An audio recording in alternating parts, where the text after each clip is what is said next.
Welcome back. आज की इस वीडियो में हम लोग देखेंगे कि जो हमारा एपीआई होगा और जो एपीआई का जो रिक्वेस्ट होने वाला है उस रिक्वेस्ट में अगर हम लोग कोई पैरामीटर लेते हैं उस पैरामीटर को वैलिडेट करेंगे। तो लास्ट टाइम हमने क्वेश्चन क्रिएट करने के लिए एक एपीआई बनाया था जिसमें हमने इतने सारे ऑप्शंस रखे थे और जो हमें एज ए पेलोड चाहिए था। तो अभी हमें ये देखना है कि क्योंकि एपीआई हमारा जो होता है वो बैकएंड से सीधा इंटरेक्शन करता है, तो बीच में वैलिडेशन बहुत ज़रूरत है। आप अगर इसको फ्रंट एंड पे इम्प्लीमेंट कर रहे हो तो एक वैलिडेशन आपको वहाँ पे भी करना चाहिए, बट एक सेफ साइड के लिए सर्वर साइड भी वैलिडेशन की ज़रूरत पड़ता है। ओके, सो दैट कि हमें जो जिस तरह के डेटा चाहिए, जिस तरह का हमें इनपुट रिक्वायर्ड है, वो सारा इनपुट हमें एज इट इज़ मिले। ओके, सो दैट कि हमारा उससे प्रोग्राम में कोई एरर ना हो। तो अभी हम लोग इसको स्टेप बाय स्टेप देखते हैं कि इसको कैसे करना चाहिए। तो क्वेश्चन क्रिएट करने के लिए हमने लिया था नेम और ऑप्शन 1 to 4 लिया था, उसके बाद हमने लेवल लिया था। ओके, तो इसको स्टार्ट करने के लिए एक हमारा पैकेज है JOI npm मॉड्यूल है, आप इसको इंस्टॉल कर लीजिए। तो हम लोग टर्मिनल ओपन कर लेते हैं, npm install JOI। GUI install करने के बाद उस पैकेज को हमें यहाँ पे रिक्वायर करना पड़ेगा, जिसको हम लोग एक वेरिएबल में रख लेंगे। इसको मैं बोल देता हूँ JOI इक्वल टू रिक्वायर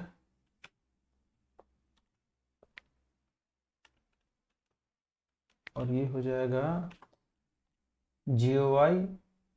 हमने रिक्वायर कर लिया, ये हैप्पी मॉड्यूल के ही का ही एक पैक, हैप्पी मॉड्यूल के अंदर में ही है JOI। इंटरनेट मेरा थोड़ा वीक है आज, तो इस वजह से ये लेट लग रहा है। इसको होने देते हैं, तब तक हम लोग स्टेप बाय स्टेप इसको देखते हैं। मैंने सेफ साइड में इसका मॉड्यूल भी खोल के रखा था, तो यहाँ से मैंने इंस्टॉल तो कर लिया JOI को। इसका डॉक्यूमेंटेशन देखते हैं। तो डॉक्यूमेंटेशन के लिए आप ये यूआरएल को आप हिट कर सकते हैं। आप सिंपली टाइप कर सकते हैं JOI वैलिडेशन,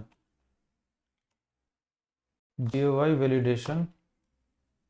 तो जो फर्स्ट यूआरएल जो आएगा आपका, आप उसको क्लिक कर लीजिए, वहाँ पे सारा डॉक्यूमेंट दिया हुआ है JOI dev। ये वाला लिंक है, ये वही है।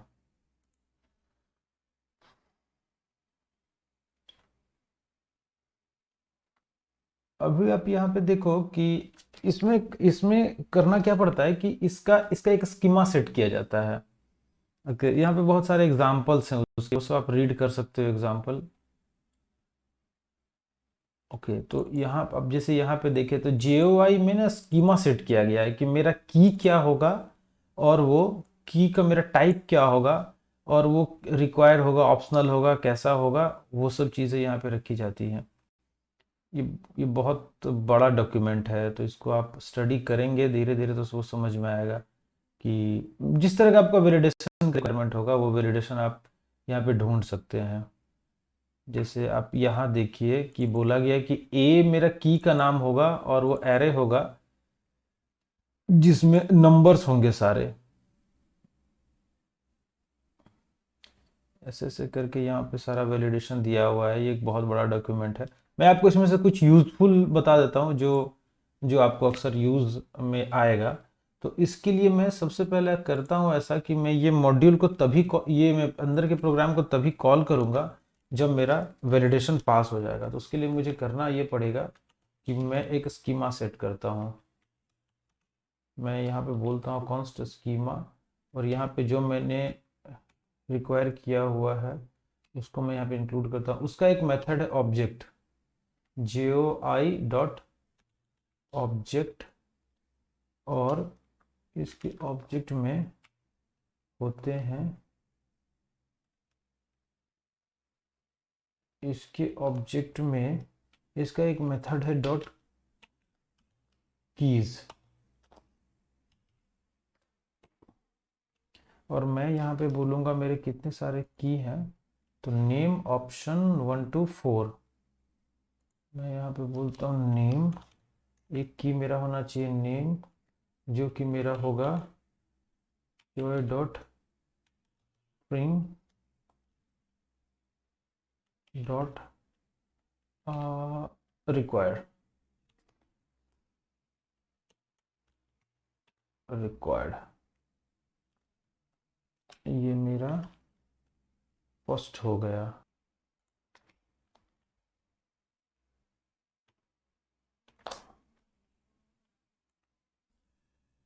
फाइन, थोड़ा सा इंडेंटिंग करेक्ट कर लेते हैं यहाँ पे।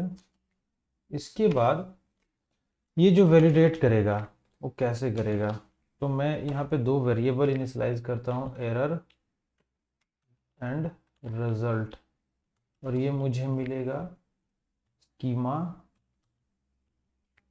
को वैलिडेट करने से, स्कीमा को वैलिडेट करने से। और ये वैलिडेट करेगा किसको, तो रिक्वेस्ट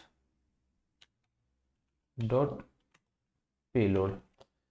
ठीक है, तो ये होगा क्या कि रिक्वेस्ट डॉट पेलोड मैंने दिखाया था आपको पिछले वाले वीडियो में कि आपके पास जो भी इनपुट आ रहा है वो रिक्वेस्ट डॉट पेलोड में इनपुट आ रहा है। तो आपके पास रिक्वेस्ट डॉट पेलोड में भी क्या क्या है, तो रिक्वेस्ट डॉट पेलोड में भी आपके पास नेम ऑप्शन 1 2 ऐसे करके सारा वो सारा इनपुट्स फील्ड है जो आपके रिक्वेस्ट डॉट पेलोड में है, वो सारा स्कीमा के साथ में वैलिडेट करेगा। और अगर कोई प्रॉब्लम इसको मिला तो मैं यहाँ पे चेक कर लेता हूँ कि अगर मुझे एरर नहीं मिलता है, अगर मुझे एरर नहीं मिलता है तो फिर ये नीचे का सारा कोड एग्जीक्यूट हो जाएगा। और अगर मुझे एरर मिलता है तो मैं करूँगा क्या, अगर मुझे एरर मिला तो फिर मुझे उस एरर को आउट करना पड़ेगा। तो मैं ऐसा करता हूँ यहाँ पे एल्स, एल्स में एल्स में मैं कर देता हूँ रिटर्न, मैं कर देता हूँ रिटर्न, ये हो जाएगा आपका एच डॉट रिस्पॉन्स, और मैं कर देता हूँ यहाँ पे एरर डॉट मैसेज।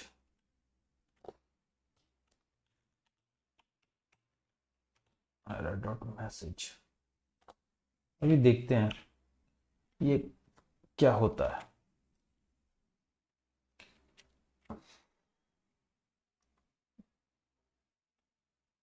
बाकी सब हमारा ठीक है।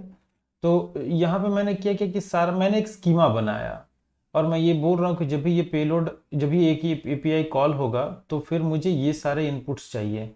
अगर ये इनपुट्स ठीक है देन फाइन, हम लोग जो कर रहे थे वो करेंगे।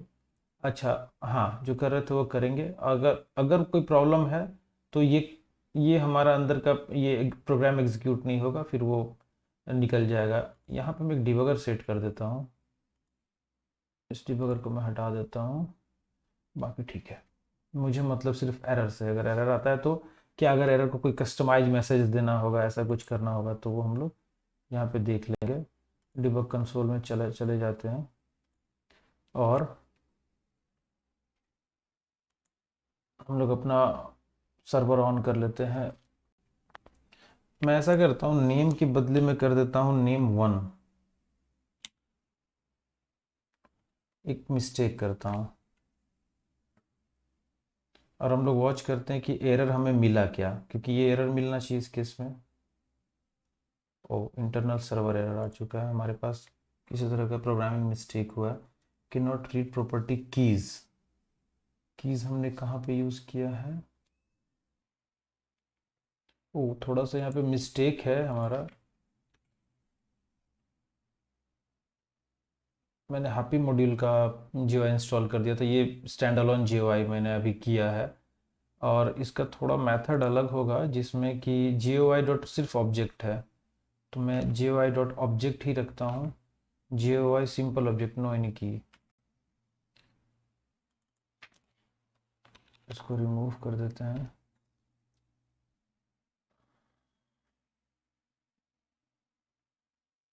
GUI.object, बाकी सब कुछ ठीक ही है, क्योंकि अगर डॉक के हिसाब से हम लोग चलें तो const error and value that मैंने यहाँ पे रिजल्ट रखा हुआ है, और स्कीमा को वैलिडेट करना है यहाँ पे। तो फिर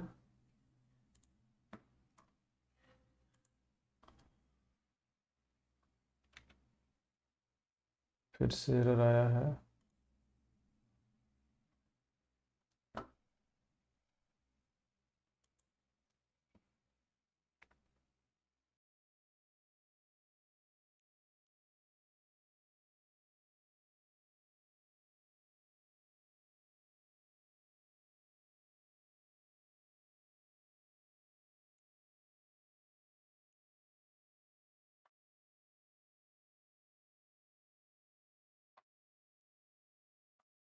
तो यहाँ पे हम लोग देख सकते हैं कि एरर हमें एक मिला है, और एरर मिला क्या है, मैं होवर करता हूँ तो यहाँ पे बोला जा रहा है validation error, name is required, और बाकी उसके अपने इंटरनल मैसेजेस हैं। इसको मैं आउट करता हूँ तो देखता हूँ मुझे मिला क्या, नेम इज़ रिक्वायर्ड।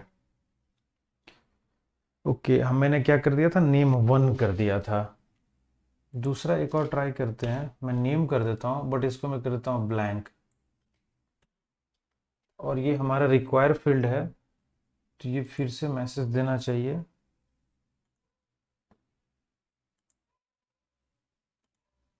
अभी हमें मैसेज क्या मिला, name is not allowed to be empty. Fine, तो इस तरह से हम लोग अपने एपीआई को वैलिडेट कर सकते हैं। मैं एक और यहाँ पे करना चाहता हूँ कि मैं नेम की को ही निकाल देता हूँ, फिर देखते हैं। डिबगर हमारा वहाँ पे पॉइंट आउट हुआ, फिर नेम इज रिक्वायर्ड। ओके, तो इस तरह से हम लोग वैलिडेशन लगा सकते हैं।